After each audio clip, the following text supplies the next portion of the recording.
हे नारायण, मेरा मार्गदर्शन कीजिए। हे मां सरस्वती, मुझे आशीर्वाद दीजिए ताकि मैं दोनों बालकों के लिए सर्वोत्तम नामों का चुनाव कर पाऊं।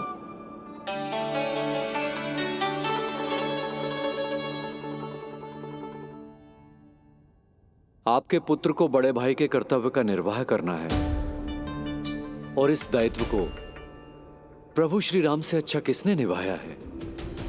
जैसा अटूट संबंध उनका अपने भाइयों के साथ था, मैं श्री नारायण से प्रार्थना करता हूं कि वैसा ही प्रेमपूर्ण संबंध इसका भी अपने छोटे भाई के साथ हो।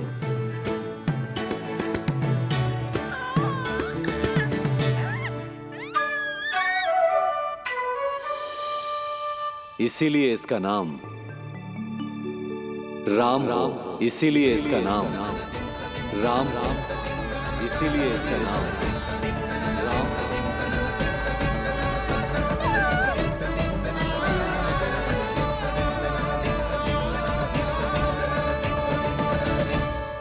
बड़े भाई में आदर्श, न्याय, संकल्प बल के साथ साथ शारीरिक बल भी होना चाहिए। मैं देख पा रहा हूं ये बालक इन सब बलों के लिए जाना जाएगा। इसलिए जो नाम इसके व्यक्तित्व के लिए सबसे उचित है वो है बलराम, बलराम, बलराम।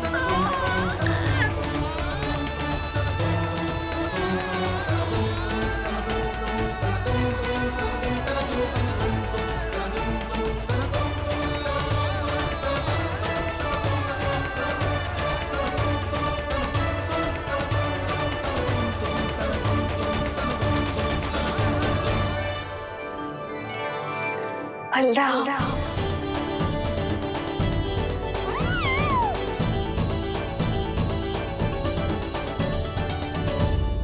तो फिर उसका नाम बल राम रखना। कैसा अद्भुत संयोग है रिसीवर। जब इसके जन्म की सूचना देने मैं वसुदेव भैया के पास मथुरा गया था, तब उन्होंने भी यही नाम रखा था, बलराम। ये संयोग नहीं, नारायण की इच्छा है नंदराज। बलराम से अधिक उपयुक्त नाम इस बलराम के लिए कुछ और हो ही नहीं सकता है। पर मैं तो दाऊ कहकर ही बुलाऊंगा इन्हें, बलदाऊ।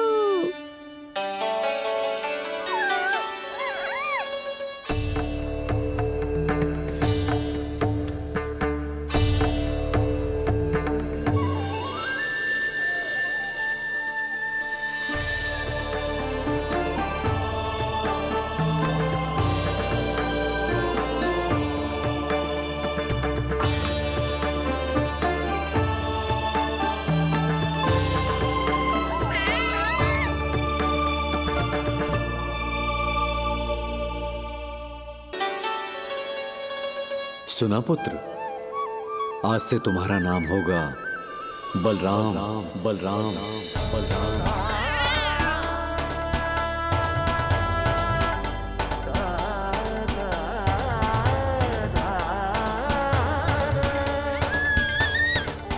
गुरुदेव, कितना अद्भुत नाम दिया है आपने इसे। अब मेरे लल्ला को भी ऐसा ही कोई उत्तम सा नाम दे दो।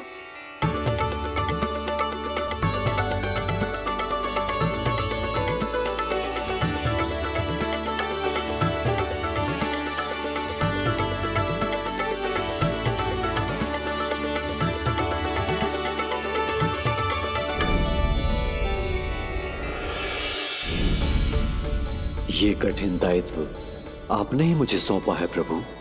इसे निभाने की क्षमता भी आप ही दीजिए।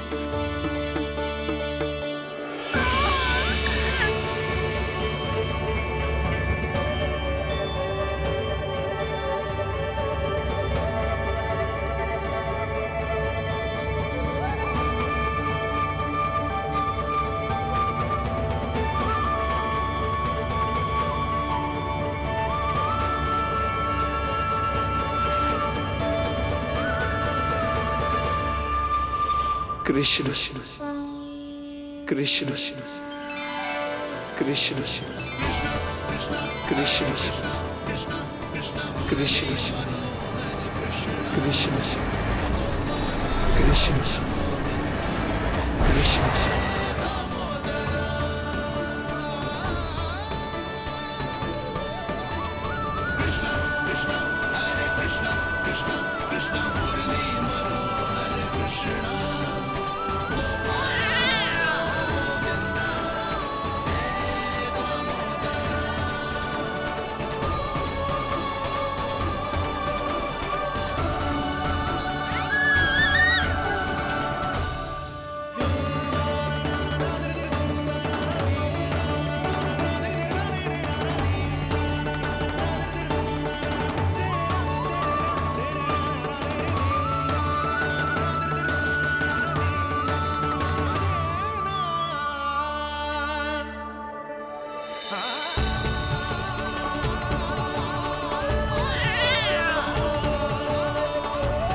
कृष्ण कोई साधारण शब्द नहीं है।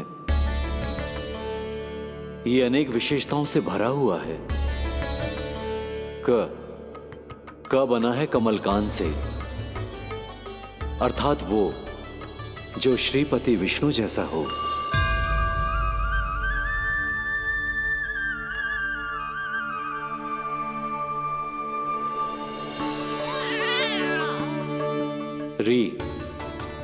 री की उत्पत्ति हुई है श्री राम से, अर्थात वो जो सबके हृदय में बस जाए। श ऐश्वर्य के स्वामी विष्णु के लिए, अर्थात वो जो समृद्धि लेकर आए।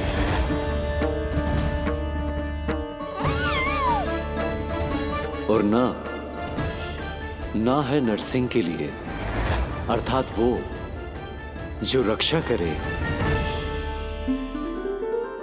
और अंत में आकार की मात्रा सूचक है अग्निदेव का, अर्थात वो जो स्वयं तप कर सबको पवित्र कर दे।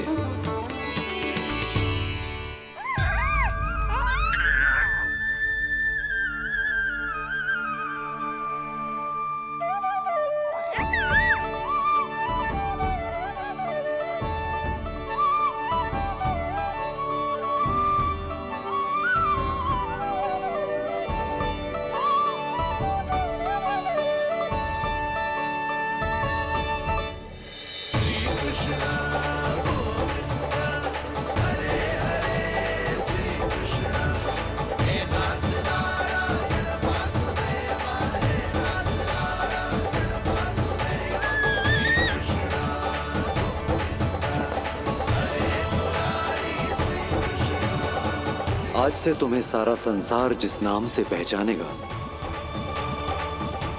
वो नाम है कृष्ण। वो नाम है कृष्ण। वो नाम है कृष्ण। वो नाम है कृष्ण। कृष्ण कृष्ण कृष्ण कृष्ण कृष्ण कृष्ण कृष्ण कृष्ण कृष्ण कृष्ण कृष्ण कृष्ण कृष्ण।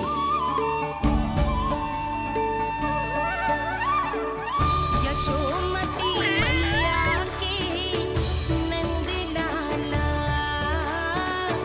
यशोमती मैया के नंद लाला।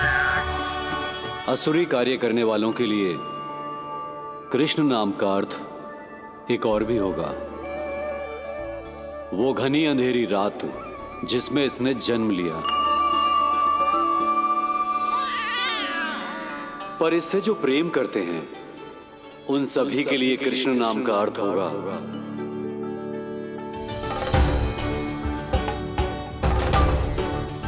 अतुलनीय सुंदरता और अथाह प्रेम।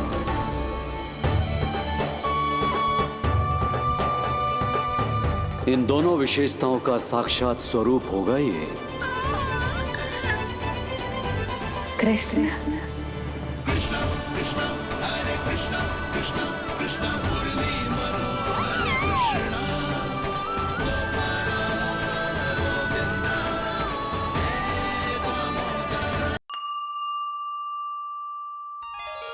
कृष्ण।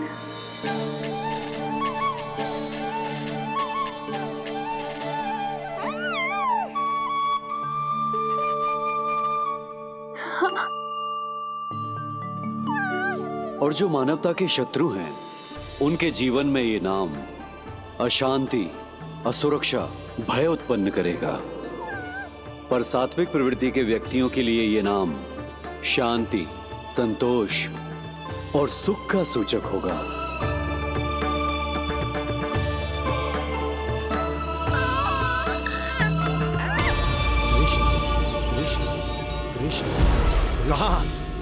कहां से आ रही है ये ध्वनियां? कहां से आ रही है ये ध्वनियां?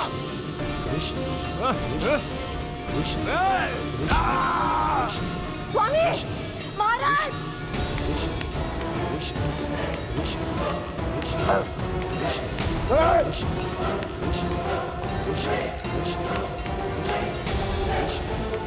कैसी ध्वनि महाराज?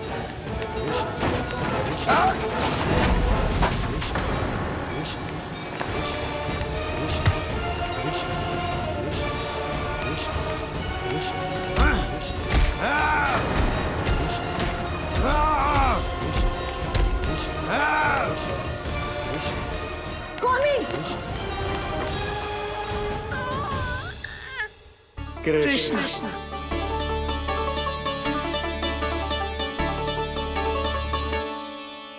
कृष्ण जे नाम अनंत काल तक स्मरण किया जाता रहेगा, जय तेरी मैया का आशीर्वाद। संसार मुझे कृष्ण बुलाए या नीलमणि कहकर पुकारे, मैं रहूंगा तो बस यशोमती मैया का नंद लाला। यशोमती मैया के नंद लाला, यशोमती मैया के नंद लाला।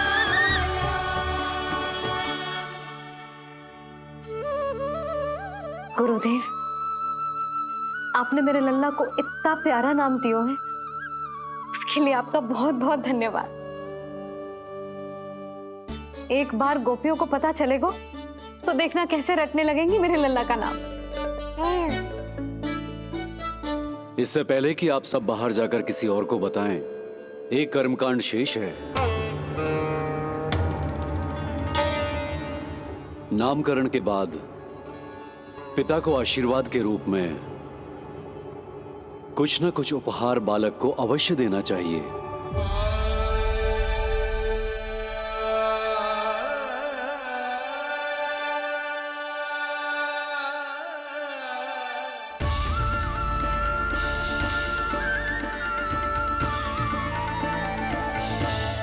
मैं क्या दूं?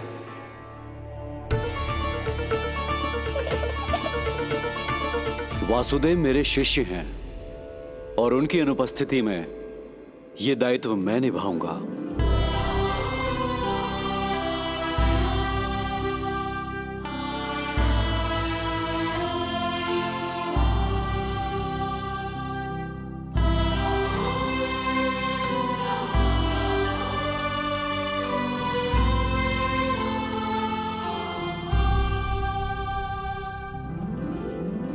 इसे अपने पिता की ओर से स्वीकार करो पुत्र।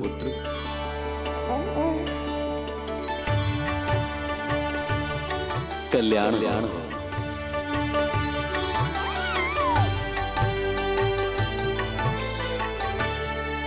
क्या दूं मैं इसे?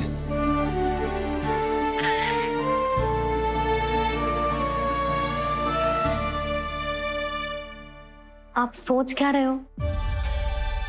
आशीर्वाद दो ना अपने कृष्ण को। अच्छा, सोच रहा हूँ कि लल्ला को क्या दूं।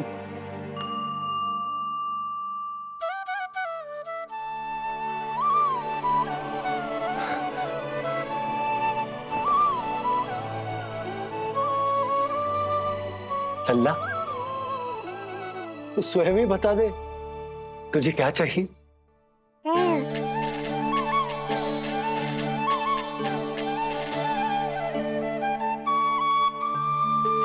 देखो जी, लल्ला ने ही आपकी उलझन समाप्त कर दी।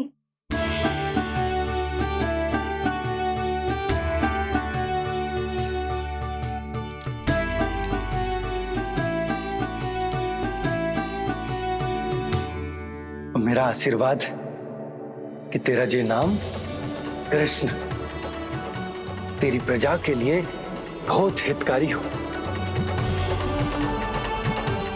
गुरुवर, आप भी इसे आशीर्वाद दें। जिनके आशीर्वाद से ये पूरा संसार संचालित होता है, उन्हें मैं क्या आशीर्वाद दूं?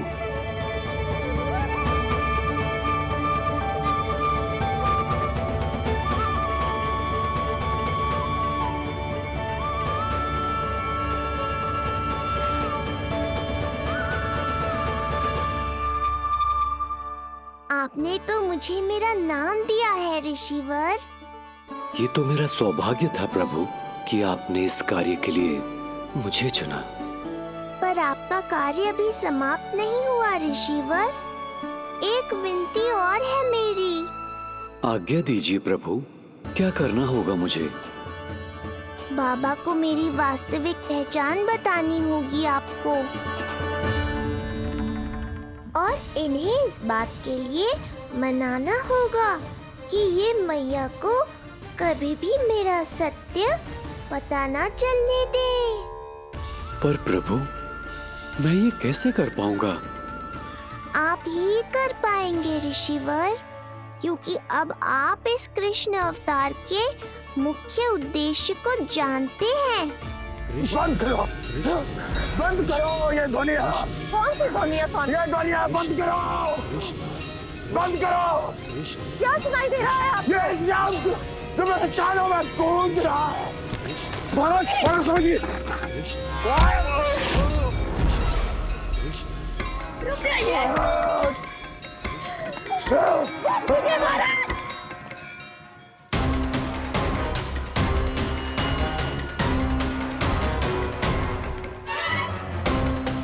आप भूल रहे हैं कि आप मथुरा नरेश है, कंस है आप।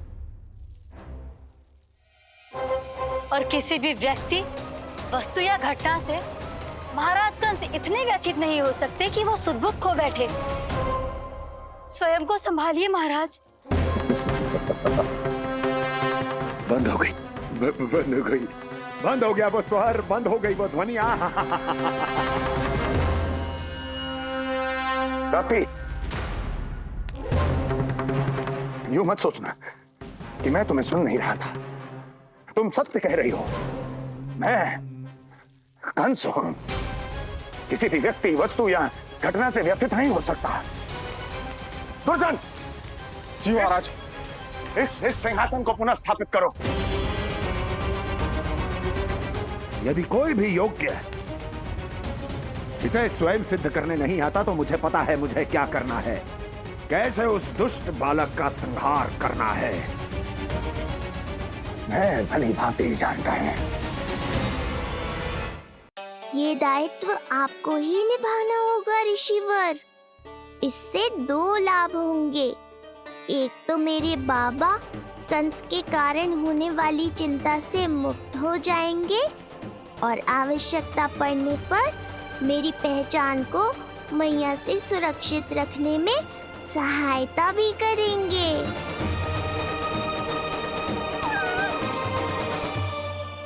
नंदराज, अब बलराम और कृष्ण दोनों को भूख लग गई होगी।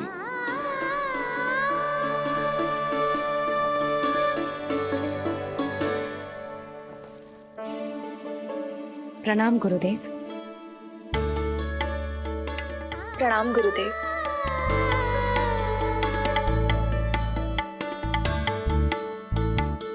गुरुदेव, अब आप भी विश्राम कर लीजिए। नहीं नंदराज, मुझे शीघ्र ही मथुरा पहुंचना है। राजा वासुदेव और रानी देवकी मेरी प्रतीक्षा कर रहे होंगे। पर इससे पहले कि मैं जाऊं, मुझे आपको कुछ बताना है।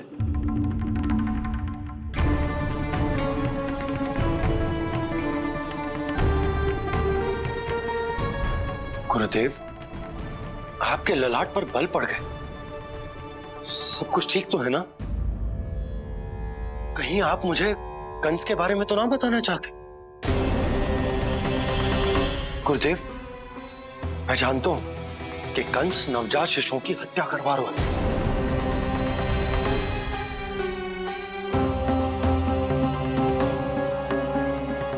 कंस नहीं, कृष्ण के बारे में कुछ कहना है मुझे।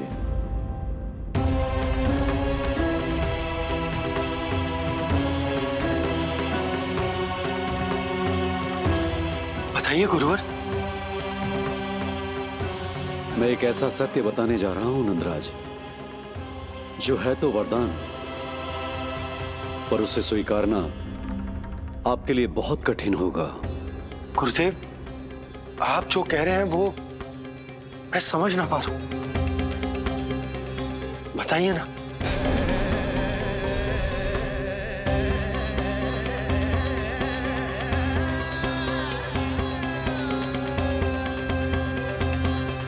बताइए ना गुरुवर।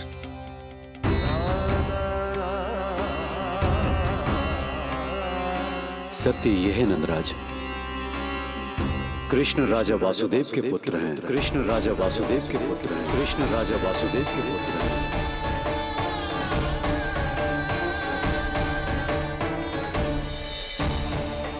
और वो कोई साधारण बालक नहीं है,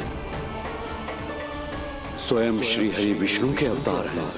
और वो कोई साधारण बालक नहीं है, स्वयं श्री हरि विष्णु के अवतार हैं।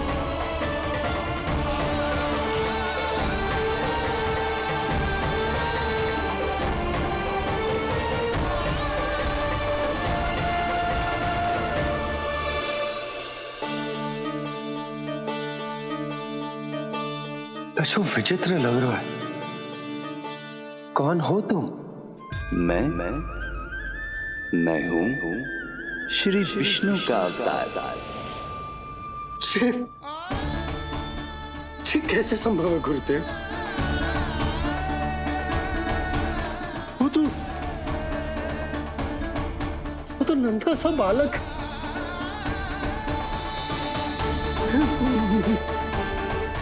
वो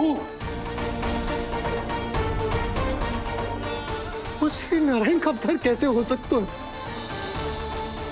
और गुरुदेव, आप ये सोच भी कैसे सकते हैं कि वो मेरा लल्ला वसुदेव भैया का पुत्र है? यही सत्य है नंदराज। पिछले जन्म में मिले वरदान का फल है ये।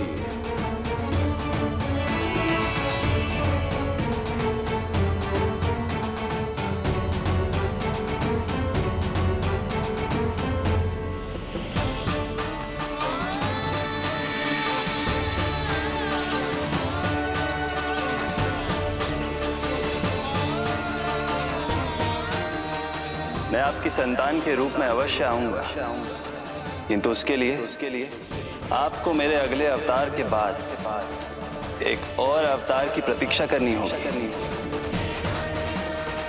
क्योंकि अगले जन्म के लिए मैं पहले ही ये वरदान माता देवकी को दे चुका हूं। इस समय मैं विवश हूं, किंतु मैं आपको वचन देता हूं, आपकी संतान बनकर अवश्य आऊंगा, अवश्य आऊंगा। प्रभु,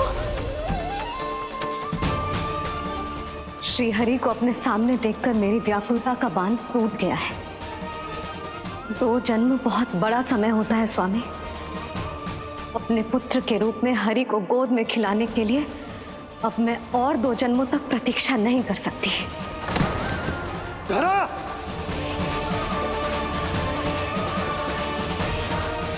माता देवकी को मैं पहले ही वचन दे चुका हूं इसलिए विधि के विधान के अनुसार मुझे उन्हीं का पुत्र बनकर जन्म लेना होगा। किंतु आपकी आतुरता का अनुभव करने के बाद अब मैं भी आपका स्नेह पाने से स्वयं को और वंचित नहीं रख सकता। ये जो भी हो रहा है प्रभु की ही लीला है। कृष्ण के जन्म के तुरंत बाद भगवान विष्णु के आदेश पर वासुदेव जी के यहां आना पड़ा और आपकी और रानी यशोदा की पुत्री को अपने पुत्र के साथ बदलना पड़ा और इस तरह कृष्ण आपके और रानी यशोदा के पुत्र बन गए।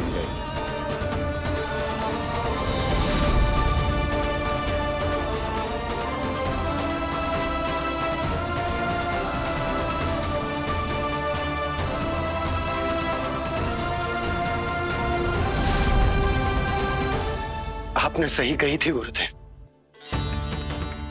जिस सुनने में तो वरदान ही लगता, पर इसे स्वीकार करना होता ही कठिन। जब यशोदा को इस बात का पता चलेगा तो उसे कैसा लगेगा? अपने नाम का अर्थ अच्छे से सुनो है ना तूने? उसका हर एक अक्षर भगवान श्री नारायण से संबंधित है, जैसे उन्हीं का स्वरूप है तू। बस मैया, ये सत्य आपसे छुपा रहे, इसी कारण बाबा के लिए ये जानना आवश्यक है। फिर चाहे इसे स्वीकार करना उनके लिए कितना भी कष्टदायक क्यों ना हो। नहीं नंद, ये सत्य उन्हें आप नहीं बताएंगे। स्वयं प्रभु ने मुझसे कहा है किसी और प्राणी को इसके बारे में भनक तक नहीं लगनी चाहिए, और रानी यशोदा को तो बिल्कुल नहीं। गुरुवर, कंस के आक्रमणों की जानकारी यशोदा से पहले ही छुपा कर रखना कठिन था। अब इतना बड़ा सत्य मैं यशोदा से कैसे छुपाऊंगा? आपको छुपाना ही होगा नंदराज, यही प्रभु की इच्छा है।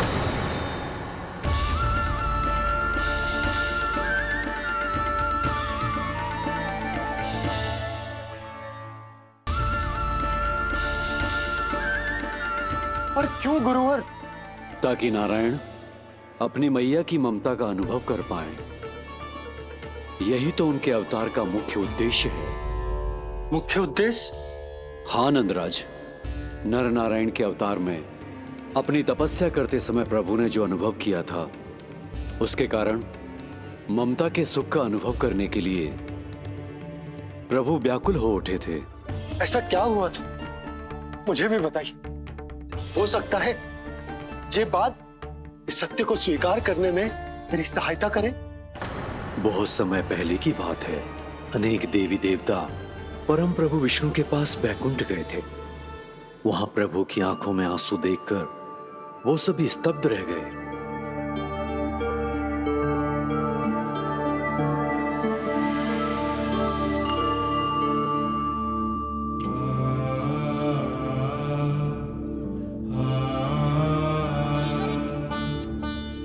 प्रभु, आपकी आंखों में आंसू?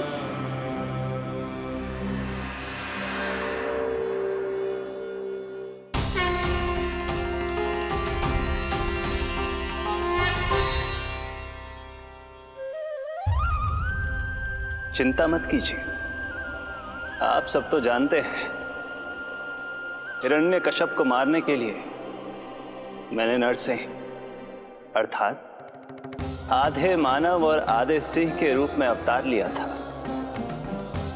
उस राक्षस का वध करने के बाद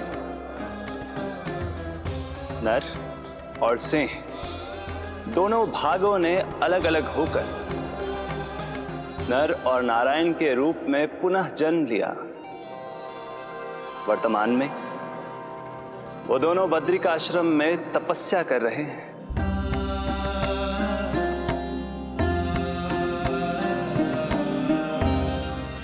आज उन दोनों ने कुछ ऐसा देखा जिसने मुझे भी भावुक कर दिया।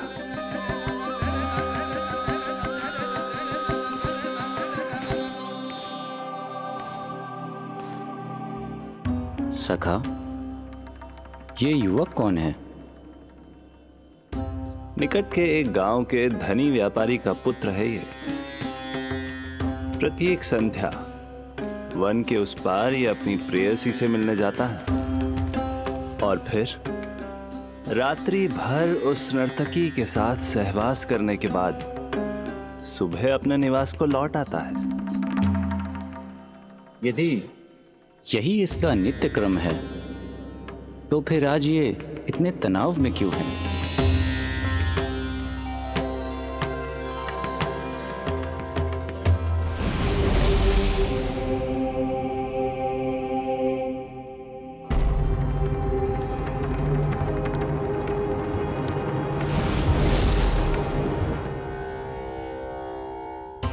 कल रात्रि प्रेम क्रिया के मध्य उस नर्तकी ने इससे पूछा, ये सबसे अधिक प्रेम किससे करता है? जब इसने कहा तुमसे, तो वो बोली, तुम्हें अपने प्रेम को सिद्ध करना होगा।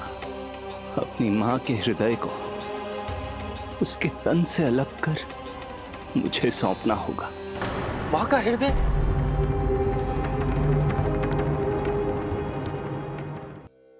फिर क्या हुआ प्रभु? वो लाया अपनी मां का हृदय? ये जिज्ञासा यक्ष प्रश्न बनकर पूरे दिन नर और नारायण के मस्तिष्क में कौंधती रही। उन्होंने संध्या होने तक वहीं नदी किनारे प्रतीक्षा करने का निर्णय लिया ताकि वो ये जान सके कि क्या वो युवक अपनी क्रूर प्रेयसी को छोड़ेगा या वासना में अंधा होकर अपनी ही माता की हत्या करने का जघन्य अपराध करेगा। अब उसके वन पार करने का समय बीत चुका है। युवक ने विवेक का परिचय दिया है सखा। हे प्रभु, आपका कोटि कोटि धन्यवाद।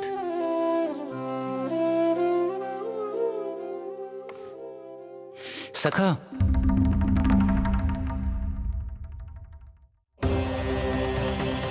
सखा मुझे बताओ, जो अकल्पनीय था कहीं वो घट तो नहीं गया?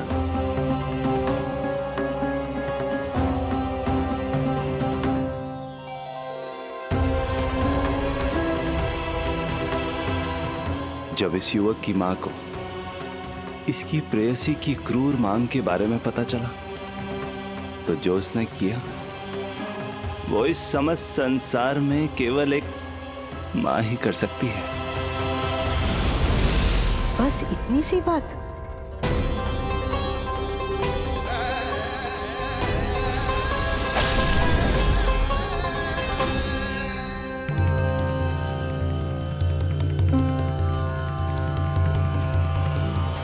संभाल के मेरे बेटे, कहीं चोट ना लग जाए तुझे। संभाल के मेरे बेटे, कहीं चोट ना लग जाए तुझे। संभाल के मेरे बेटे, कहीं चोट ना लग जाए तुझे। ये तो उसकी मां की पुकार है। मां,